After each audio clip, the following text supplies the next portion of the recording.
Motorstar. Alam ko, kilalang kilala na natin ang brand na ito at isa din ito sa mga katunggaling local brand dito sa ating bansa gaya ng Rossi, Skygo at iba pa. At isa din ito sa mga nakatulong nating mga Pinoy na makabili tayo sa mga pinapangarap nating mga motorsiklo sa abot kayang halaga. Yan ang ating tutunghayan natin ngayon kung paano nag-umpisa ang Motorstar.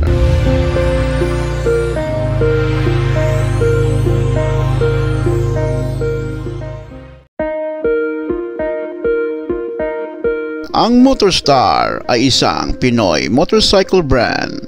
Nagsimula ito noon pang February 2002 sa Caloocan City at ito'y pinagmamay-ari ng S-World Motor Industries Corporation or EMIC.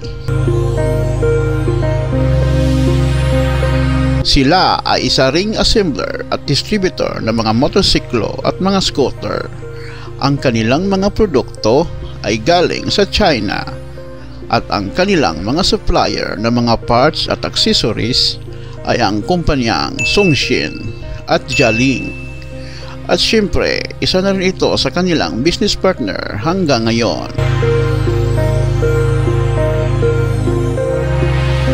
Naalala nyo ba noon ang modelong ito ng Motorstar? Ang kanilang flagship model na ZS200 GS. Medyo malilito ka talaga. Correct me if I'm wrong lang. Nagbabase lang kasi ako sa nakita ko noon. Naalala ko kasi na may nakagamit na rin dito sa amin sa modelong yan. Kasi nakatatak noon sa cover ang logo ng Motorstar. Pero nakatatak naman sa makina ang brand ng Songshin.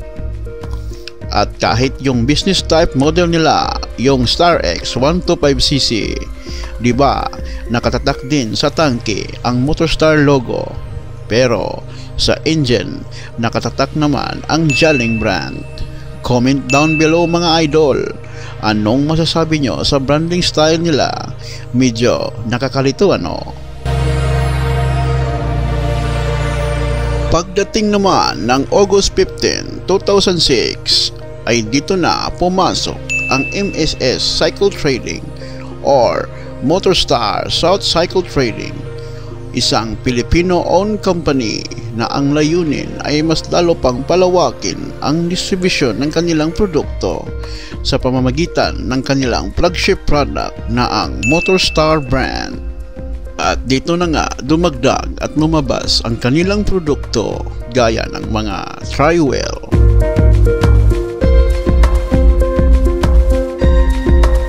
at mga e-bikes.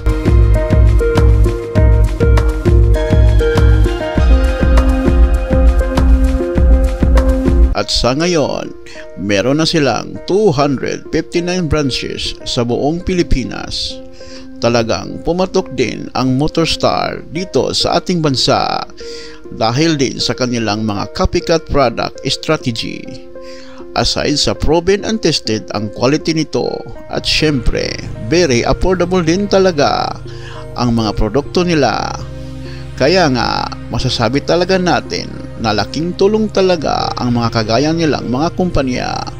Mabuhay po kayo mga idol!